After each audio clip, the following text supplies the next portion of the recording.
دنیا زیباست اما زیبایی ظاهر را چه سود، آنجا که عدالت نیست و زشت سیرتان بر جهان حکم میرانند. در جنگ ها همواره گل ها لگدمال می شوند و اگرچه گلی که در گلستان ارباب ظلم و فساد بروید زیبا نیست، اما پوتین های ما هیچ گلی را لگدمال نمی کند.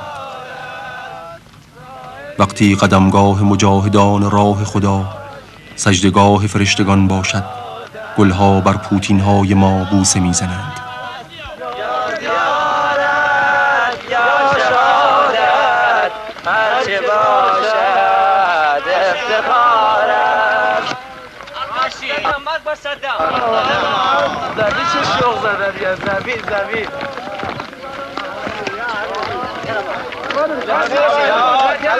شلونك زين؟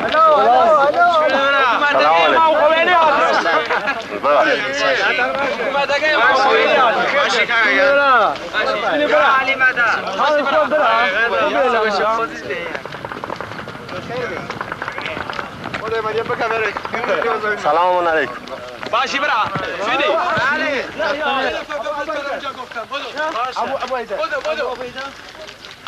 این برادر میگه نام آبادی چیه؟ جلیل میگن جلیل.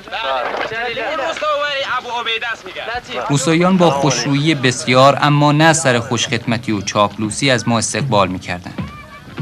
کردهای عراق با جنگ و مبارزه بیگانه نیستند. سالهای سال است که آنها با نظامهای حکومتی کشورشان میجنگند و اگرچه آرمانشان خودمختاری کردستان است، اما شکی نیست که سرانجام علاقه‌های دینی بر سایر انگیزه‌ها و تعلقات غلبه خواهد کرد.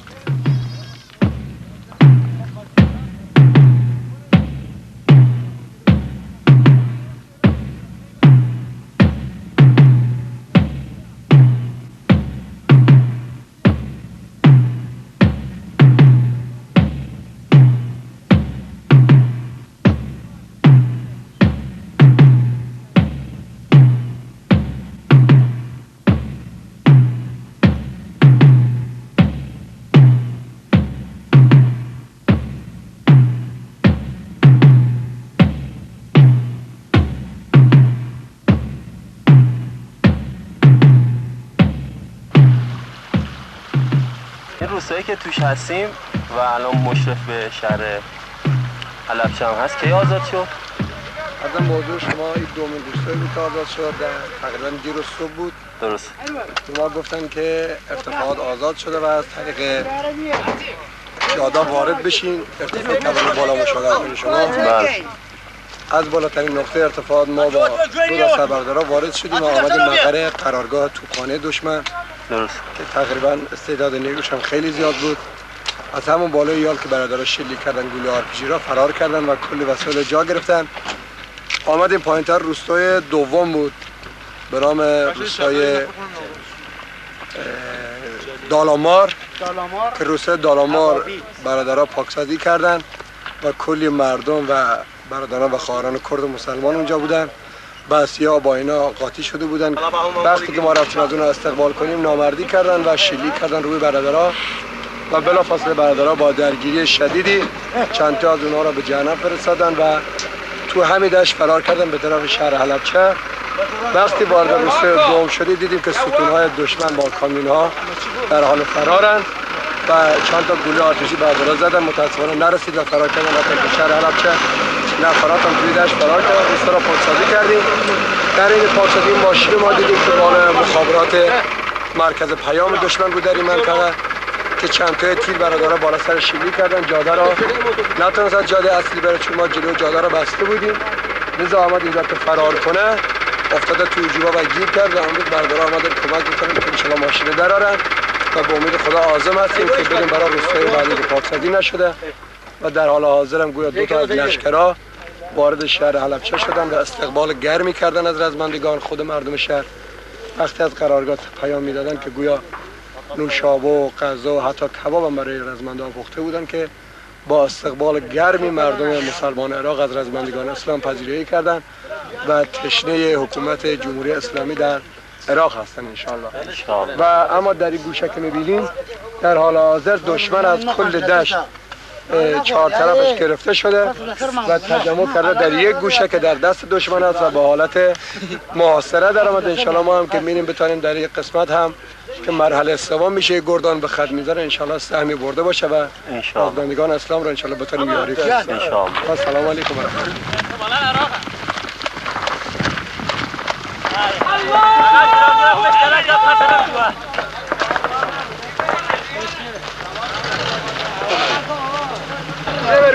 چیه؟ تیربار توشه؟ بیا تیربار چیه؟ الحمدلله. یکی رو بگیر. بگیرش بینم، اینو بگیر. هنوز غالب روستاییان در محل سکونت خیش مانده بودند. آنها ما را شناخته بودند و می‌دانستند که جایی برای ترس وجود ندارد. هیچ لشکر فاتحی در جنگ‌ها آنگونه نبودند که اکنون سپاهیان اسلام هستند. فتح حقیقی فتح دل‌هاست. سلام. همه ماشینا رو گذاشتن فرار کردن. سلام علیکم.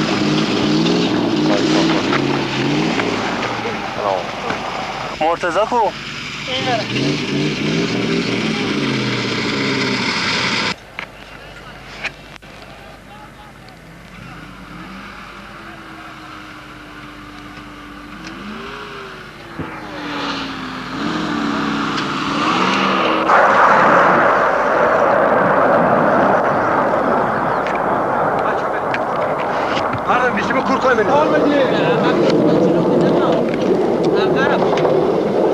یا این بعید نیست مرتبه بزنه ها.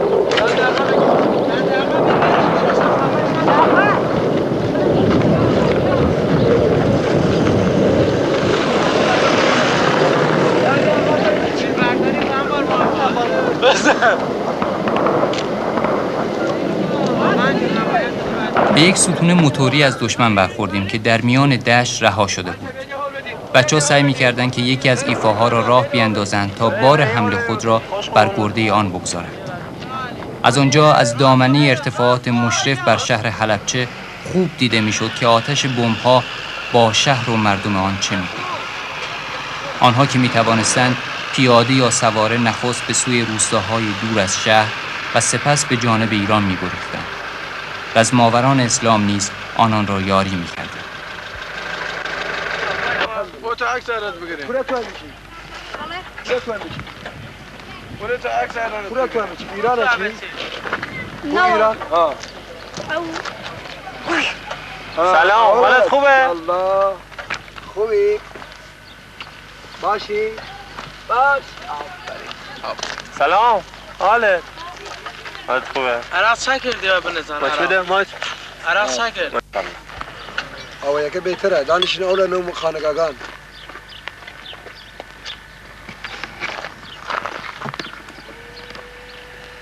کسی دن کشته نوی؟ بمبارانه؟ آره کشته بی؟ چند نفر؟ آره زور بی زیاد. 100,000 جمعیت داره اینجا. حلبچه؟ حالا جمعیتش تو شهرن؟ اما خلقکانی حالا نو حلبچه؟ حالا نه بس حالا نو خود حلبچه؟ استقبالا لپاسارگان چجور بی؟ بله والله استقبال من معجب زور که اخلاق زور بر اخلاق انسانی زور محترم. دیگه اخلاق خیلی خوبی داشتن، اخلاق اسلامی داشتن. اما موقع که پاسارگان رشان نو شهر اذیت آزاری نکرد و اخلاقا هیچ زور محترم انسان. هیچ اذیت آزاری نکرد. اخلاقی زور آن لجنگی عراقی زور بستر. ان شاء الله که عراقش بده جمهوری اسلامی پاسداره خوب چیوا لخواتن ان شاء الله تشکیل بین جمهوری اسلامی. خب سختی گیری اولاگه سختیه. والله همش تبغى راح يدس بيه. ایمش 10 سال پیش انقلاب کردی و گردشگاه سابق کشتار زیاد بیو. الان الحمدلله جمهوری اسلامی. اومد دست شد چپا. دست شد. دوباره الان میزنم.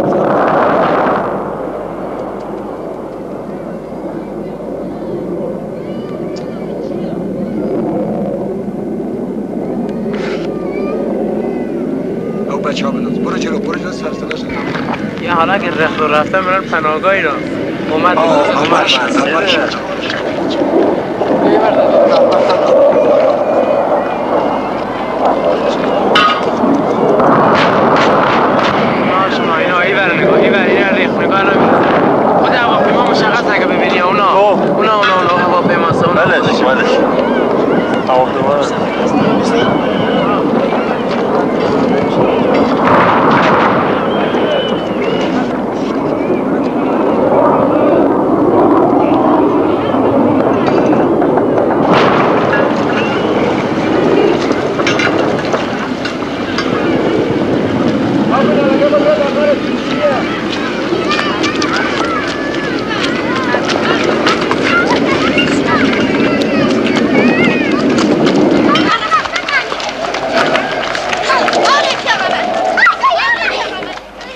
عافیت طلبان میگویند که اگر شما نمی آمدید صدام با مردم حلبچه این چنین نمی کرد و گوش ما با این سخن ناآشنا نیست. ما خونخواهان مسلم ابن عقیل هستیم و او نیز از ابن زیاد همین سخن را شنیده بود. ابن زیاد گفته بود شما آرامش را در هم ریخته اید و در میان مردم تفرقه افکنده اید و اکنون نیز حکام جور همان را میگویند. آری اگر ما سر در گریبان غفلت فرو بریم و به کنج عزلت بخزیم، آرامشی آنسان که ابن زیاد میخواهد بر جهان حاکم خواهد شد. اما این آرامش سکوت رعبی است که از ترس گرگ در رمه افتاده است و انسان گوسفندی نیست که اگر آب و علف داشته باشد دیگر هیچ نخواهد. ما مدافعین مظلومان سراسر تاریخ هستیم و نباید هم که ارباب ظلم دست از ما بردارند. گلستان عدالت در باطن آتشی است که نمرود برافروخته است.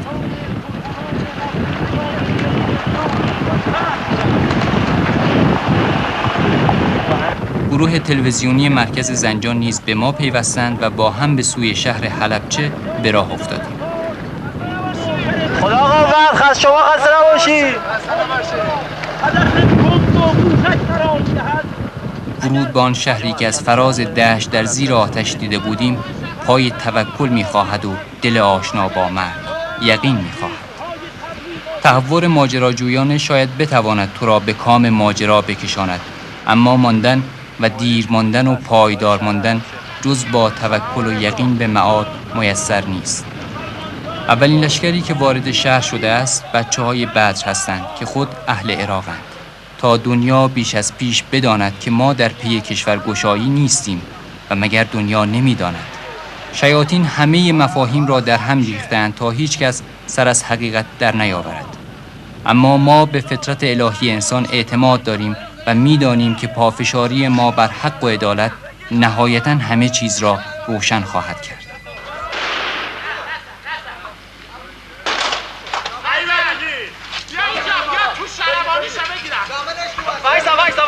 وایستا یواش اونور وایستا اونور وایستا اونور وایستا نوار عوض کن سگمن وایستا نوار عوض کن. این همین جاست که بمبارون کرد. جای بمبارون اعلام کنترل شهر.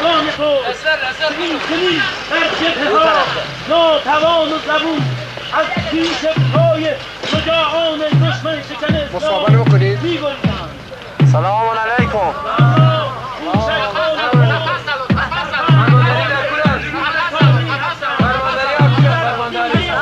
مرکز کنترل شهر.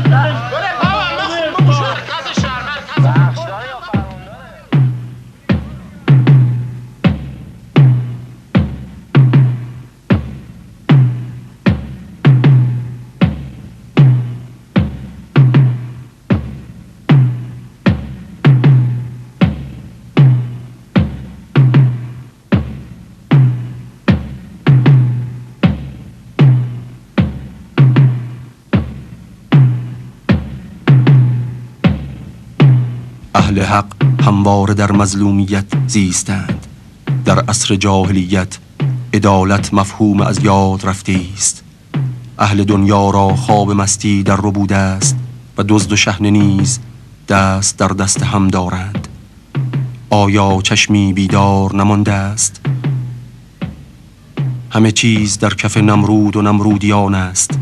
آنها مهلت یافتند تا جهان را میان خویش قسمت کنند و شحنه و قاضی را نیز خود برگزینند.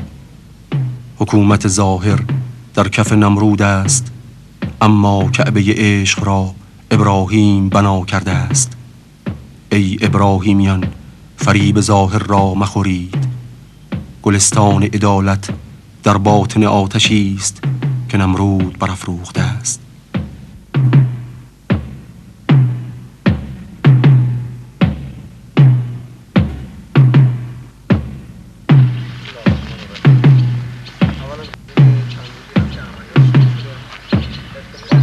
در بالای شهر می‌بینید ارتفاعات بنام شیرازی هستن و ارتفاعات بلندگو هستن که مشرف بر شهر بودن.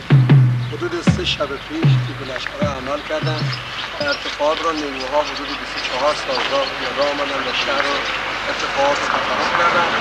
وقتی در ارتفاعات مشرف شدن دخالت کامل بر شهر داشتن و تقریبا از پریش شب بود که دستور ورود دادن به شهر و شهر رو تقریبا پاکسازی کردن. بحثیون بیرون رفتن و هنگامی که واقعا رزمندگان صبور شهر حلبچه با پخش نقل و نبات و نوشابه و پخت غذاهای گوناگون برای رزمندگان به نحو احسن استقبال کردند، به طوری که واقعا چشمی بود و صدا در بیسیم‌ها، در فرماندهی‌ها و در قرارگاه‌ها پیچیده بود که استقبال گرم مردم برخورد کردند و در شهری که جمعیت حدود 100,000 نفر به قول خودشان داره در حدود 24 تا بیشتر طول نکشید بر اثر کمکی بود که مردم به رزمندگان کردند. بحثیون از شهر بیرون زدن و شهر پاکسازی شد و الان برخوردی که ما با کردها داریم واقعا با مردم اهل حلبچه داریم واقعا راضی هستیم. برخورد و برادره هم اکنون که شما می‌بینید اطراف دریاچه صدر دربندی خان مستقرن و دو گوشه را بستن و دشمن بحث زبون در حالت گیجی و گمی به سر میبره و در محوطه خود همین حومه حلبچه به سر میبره و تا حدود ظهر بود که کلی ستونهای غنیمتی، تانک، نفربر و خودروهای دشمن به دست رزمندگان اسلام افتاد که خود برادر خبرنگار هم با همین خودروهای غنیمتی آمدن و دارن سیب برداری میکنن و به حمدالله عملیات شاید بگم از بیت المقدس کمتر نباشه 100% بیشتر از بیت المقدس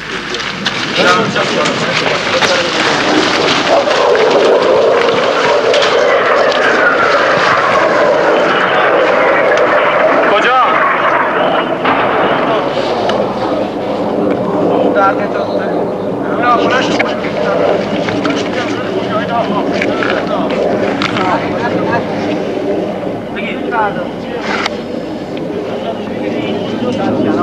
برو بالای دیوار قصد گنده و بیا تو خود هم اینجا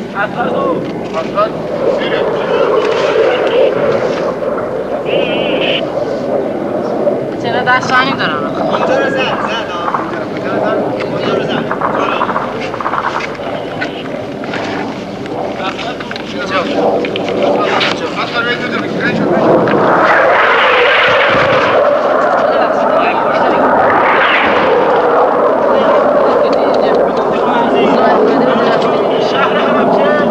بشین حاجی جان. مداوم رژیم صهیونیستی و بعثی عراق قرار دارد.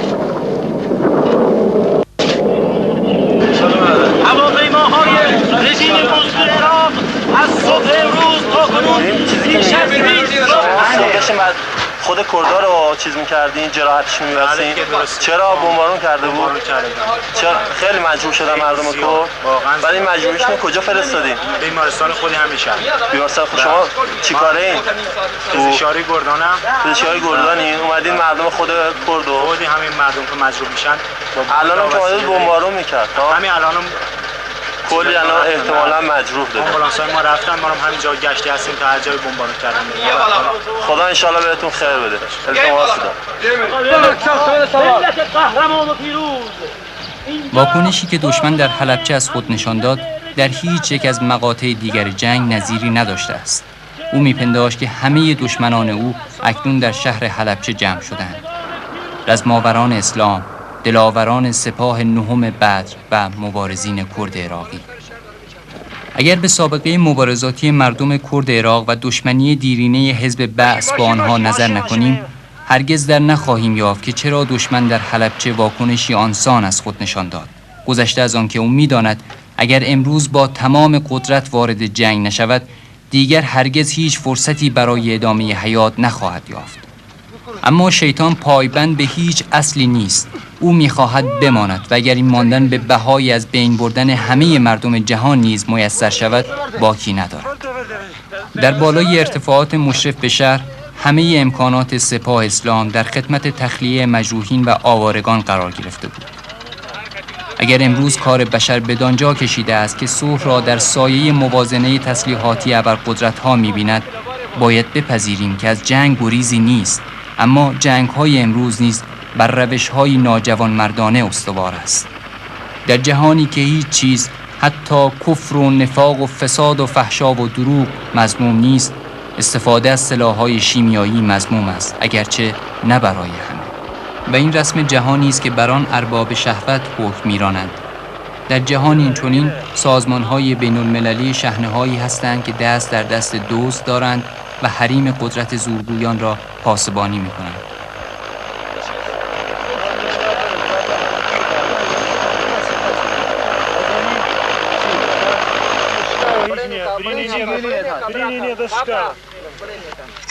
داداش من خانوم و این پدرمون کجا مجبور شدن؟ اطلاع دقیق ندارم، فکر کنم تو روستا تو همین بمبارونایی که با هواپیما میکردن خوشه‌ای زدنش. خوشه‌ای خوردن؟ انشالله خوب میشن؟ چون زخمشون سطحیه ولی اون پیرمرده خیلی عمیقه، چند نقطه بدنش ترکش خورده. نه عراقی هن، کردای عراقی. کالا زن و بچه‌شون گفت که من گذاشتم تو روستا. بله. ماشین داریم بنزین هم گفتم برو اونجا بین اگه حالا بنزین هست فردا بیاد. زن و بچه‌شون. زن و بچه‌شون تو روستاست. بله. بعد الان من کنسوماشون کنم براش. بله. بره بیاره. پیرزنه 7 نقطه بدنش ترکش خورده. همیشون؟ نه یکی مرده 4 نقطهش ترکش خورده. این صدام کلا نیرو داشتم اینجا خدمت میکنم. ما مجروحی نداشتیم. بله. فقط امروز که بمباران کردم، بمباران خوشه‌ای چند تا از برادران شهید شدن و تعداد کمی هم مجروح کردن. بله.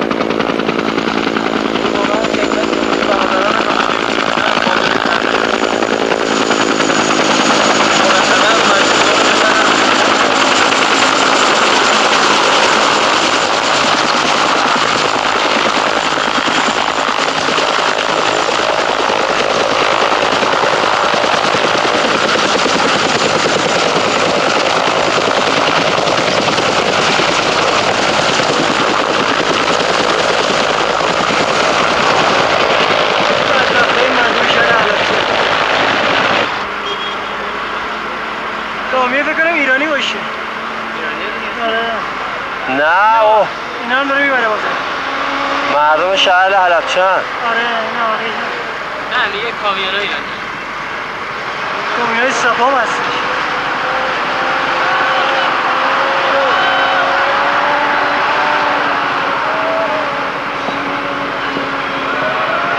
نیاد این بندگان خدا رو بزنه. نه بمبارو در رفت به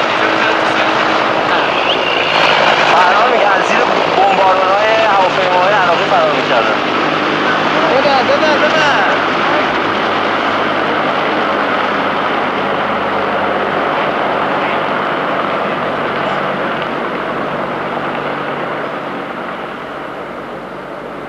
خداوند شیطان را آفریده است تا انسان در مبارزه درونی و بیرونی با او و اذنابش به کمال رسد و کره زمین سراسر عرصه مبارزه انسان با شیاطین است.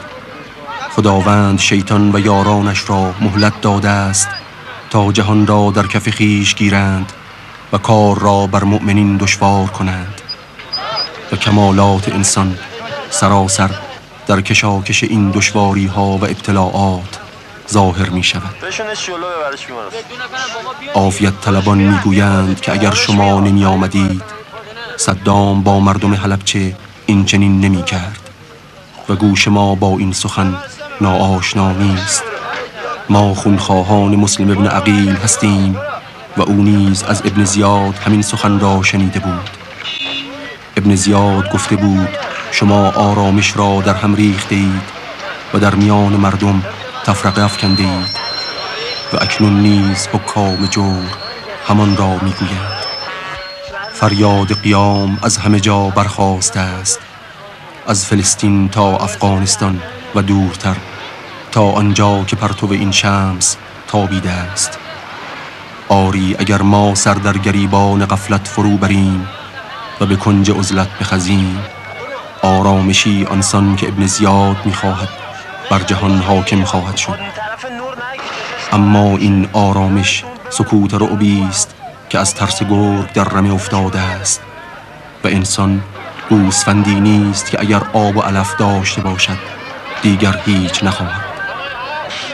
ما مدافعین مظلومان سراسر تاریخ هستیم و نباید هم که ارباب ظلم دست از ما بردارند. گلستان عدالت در باطن آتشی است که نمرود برافروخته است. شیمیایی زده آجی؟ کجا؟ تو حلبچه؟ بفرمایید سوار شید. کیمیایی زده؟ کیمیایی. برید سوار شید برید.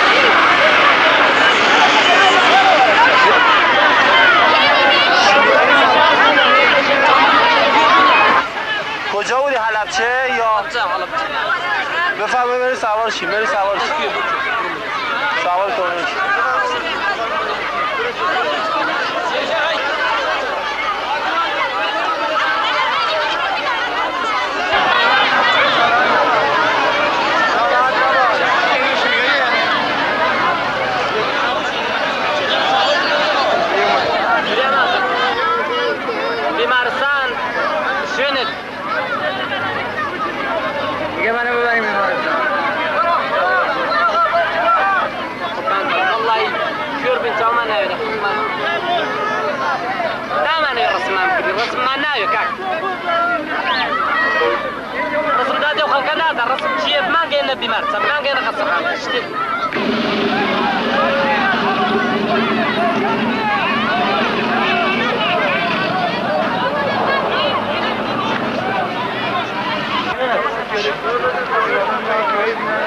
چی شده چشمای شما؟ کیمیایی. کیمیایی کجا؟ حلبچه؟ شما اهل خود حلبچه هستین؟ این خانم هم کیمیایی شده چشماش؟ بفرمایید خانم.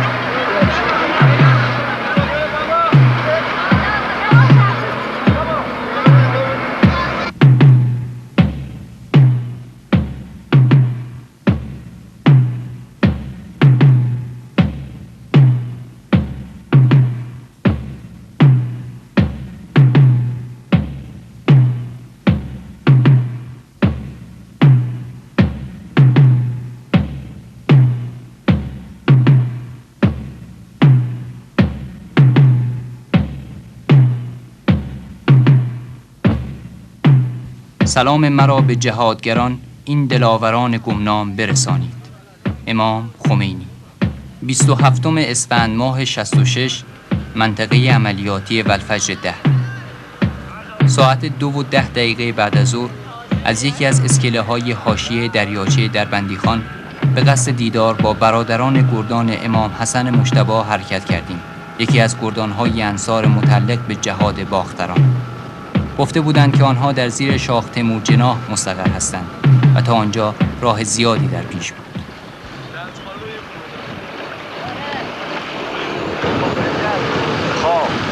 اونم بار میزنن بره بود است. کمپرسی میرن چیکار بچه جان اومد؟ کجا کار میکنن؟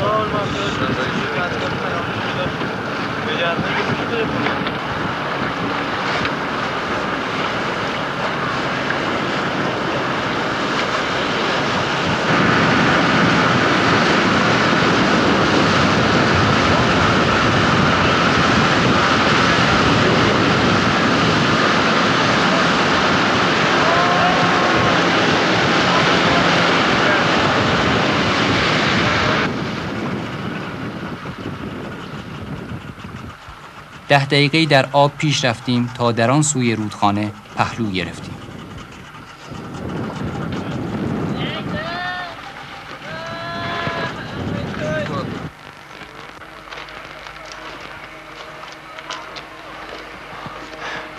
این جاده که الان توش هستین این کی زدن بچه ها؟ این همون بعد از عملیات، همزمان با عملیات، یه روز بعد از عملیات درست بچه های جهاد باختران با حول خوب پروردگار زدنش. بله، یعنی قبل از عملیات یا در حین عملیات؟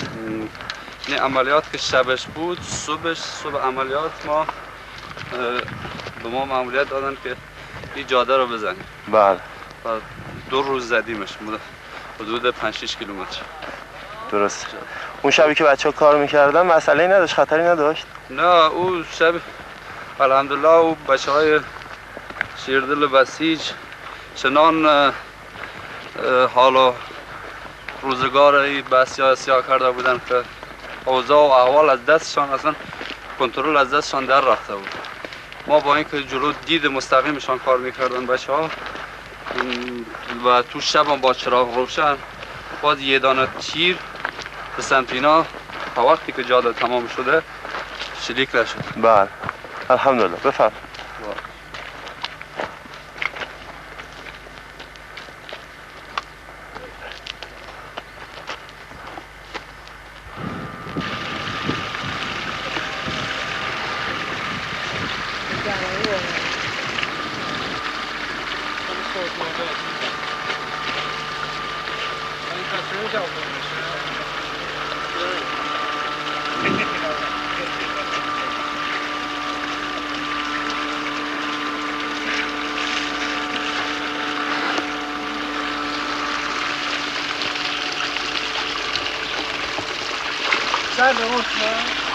آره ماشاءالله بلند بلند یعنی چی؟ خیلی گرمه؟ گرم اصلا نباشی داداش. راه بسته است حالا؟ نه یه دانه کم جا کنم دیشب دیره بخیر فکرت بود.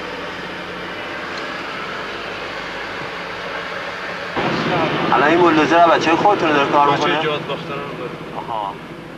دست تقدیر ما را با برادر صادقی همسفر کرده بود. او راهنمای ما بود.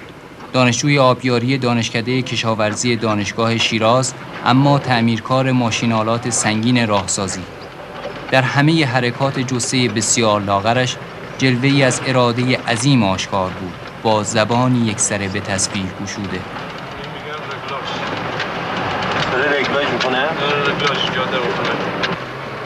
میپوشه تیغه اونا دیگه اصلا نمیشه بری بالا. جای ترکشه چیه رو ماشین؟ جانم؟ جای ترکشه چیه رو ماشین؟ صبحی خورد. جانم؟ همش صبحی خورد. صبح خورد؟ چی خورد؟ یه توپی آمد کل محوطه را سیاه کرد. بعد کسی که پشت فرمون بود طورش نشد؟ نه خودم بودم چیزی نشد. الحمدلله. نعمت الهی. اون رو دوباره به ما داد. الحمدلله. این جاده رو چند شبه تا اینجا رسوندید؟ حدوداً خودت پیشتر بخیر بانیدی؟ دقیقاً در جریانش نیستم چون که کار مهندسی با من نیست. درست. من در رابطه با تعمیرات کار میکنم. بله. همین مقدار کفایت میکنه که بگم حدوداً یه هفته یا بچه اینجا کار میکنم. بله. جاده یا آبه؟ آبه. جاده میخوره به پشت سد دربندی خان؟ آره آب میخوره به پشت سد دربندی خان. اینجا جاده بوده بچه ها جهاز زدن یا نه؟ جاده نبوده. این جاده چه نقشی داشته تو تدارکات؟ خیلی مهمه. شما جهت قلبی رو در نظر بگیرید داره یک رگ‌هایی است و این تدارکات نیرو لازمه این جاده هایی که جهاد میزنید. ما زیبایی‌های جهان را خارج از جنگ جستجو نمی‌کردیم که بینگاریم تسلیحات بجا مانده از دشمن فضای بسیار زیبایی حاشیه دریاچه را زشت کرده است. ما برای حفظ استقلال خویش و اقامه عدل بر کره زمین باید بیاموزیم که چگونه در یک مبارزه دائم زندگی کنیم و این چنین نباید جنگ را عارضه‌ای زاید بر حیات بدانیم. تا دنیا دنیاست، زندگی در مبارزه دائم با شیاطین معنا دارد و عافیت طلبان اسیر خیالات هستند. در این محور نیز جای جای به آوارگان شهر حلبچه برمیخوردیم که با اتومبیل‌های شخصی و یا سوار بر کامیون‌های باری به سوی ایران می‌رفتند.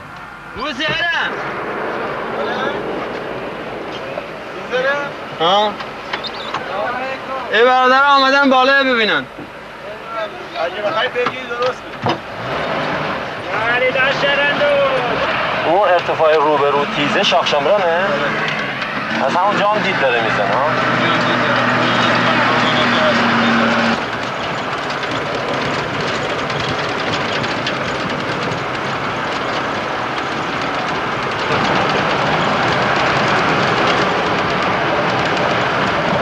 اون ارتفاع روبرویی شاخ سرمه است بله؟ بچه های خودمون روش مستقرن دیگه؟ الان بچه های جهاد هم حول و حوشش کار میکنن؟ دارن جاده درست اونم که شاخ شنگان.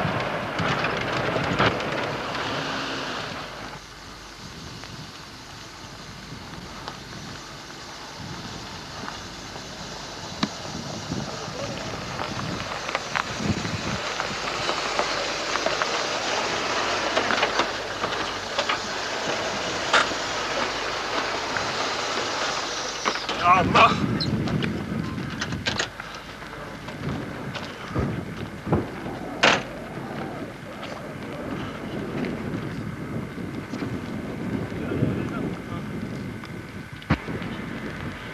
اینجا میدون مینش بود انگار. شهر ظاهرا بالای ارتفاع کشیدن. این میدون مین و اینا واسه چی اینجا؟ بچه‌ها حمله رو از اینجا تا آنگاه که عدالت بر جهان حاکم شود، ای چشم بیاموز که گلهای سفید را این گونه بنگری. میدان مین عارضه‌ای نیست که خواب بامدادی من و تو را پریشان کرده باشد. اگرچه آنها که مین کاشتند گلها را دوست ندارند. سختی دنیا شیرینی آخرت است.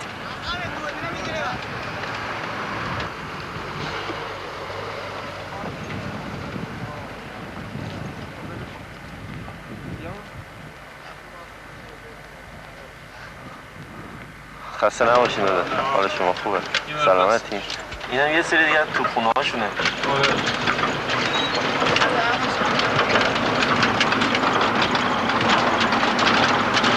اونا مال عراق بوده دست ما افتاده؟ کلش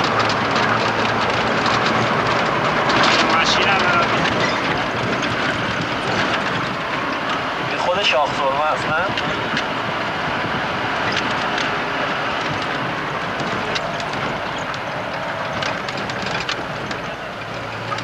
خسته نباشی.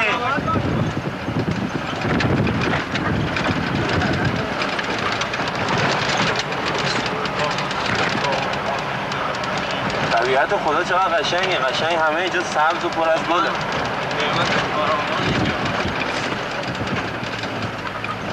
رسیدیم تقریبا پای خود شاخ سرمه. بچه‌های جهاد اینجا کار میکنن؟ اینجا کار.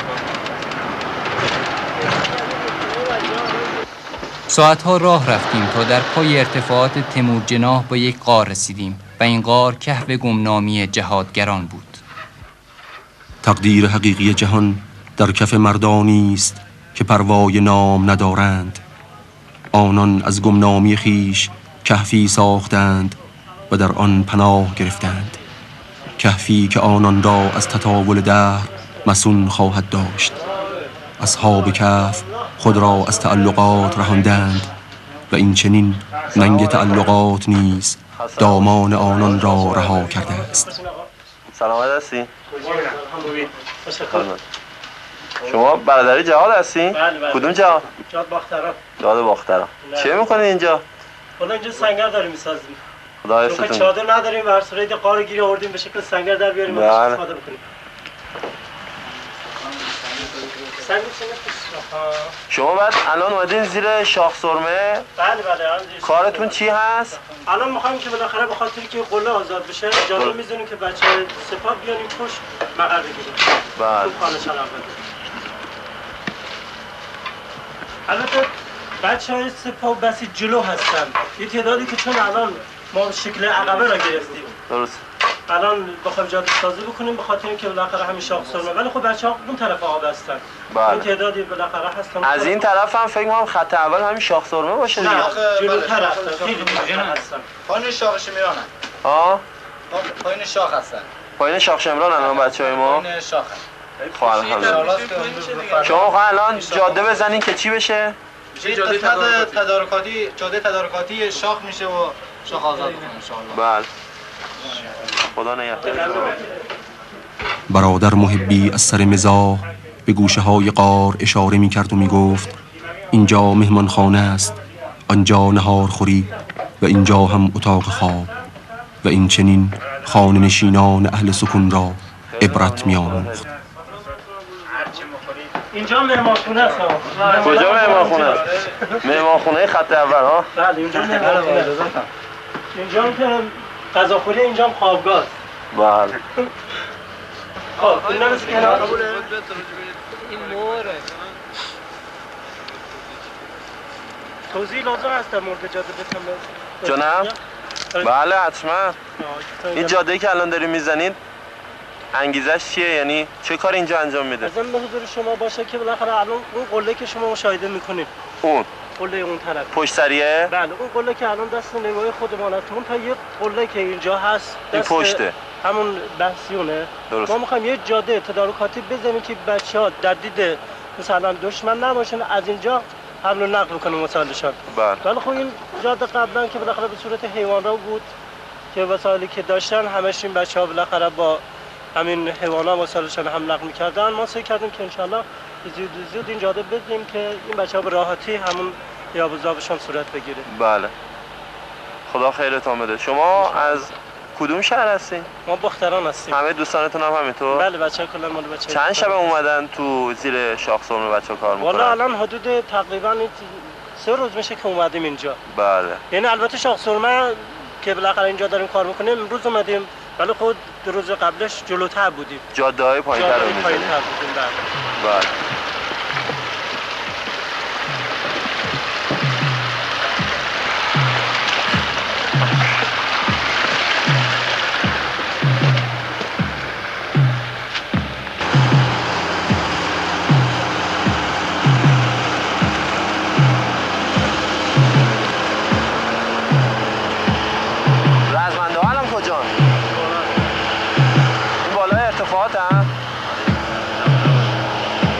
چجوری میرم بالا الان؟ با خاطر مامان میبرن قضا با خاطر چیزا میبرن بالا. ایشالا این جاده زده بشه کارشون فکر کنم خیلی راحت بشه. ایشالا دیگه جاده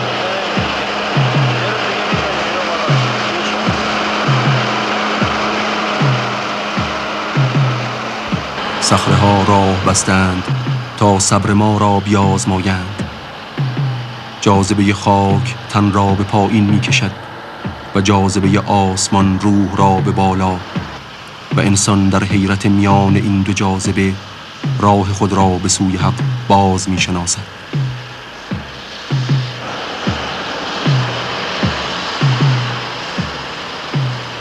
بولدوزرچی با حوصله‌ای شگفت آور مرکب غولاسای خیش را جلو و عقب می برد و تن کوه را می خراشید. صخره‌های بزرگ جدا می شدند و به عمق دره می غلتیدند و جاده وجب به وجب ساخته می شد. وقتی که او دوربین را متوجه خیش دید، یک دستش را از دنده رها کرد و بالای سرش برد و فریاد زد: مرگ بر آمریکا، جنگ جنگ تا پیروزی.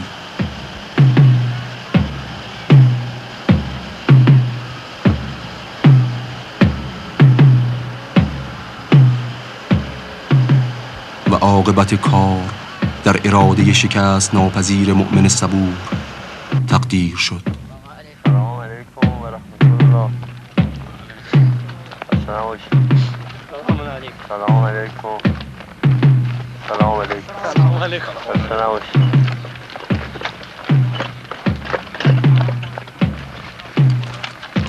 در راه بازگشت به ستونی از نیروهای تقویتی برخوردیم که به سوی خط می رفتند. مهم این است که آنها با اختیار خیش پای در میدان رزم نهادند و به چشمه خورشید پیوستند. خورشیدی که هنوز ظاهر نشده، بشارت طلوع آن شرق و غرب عالم را فرا گرفته است.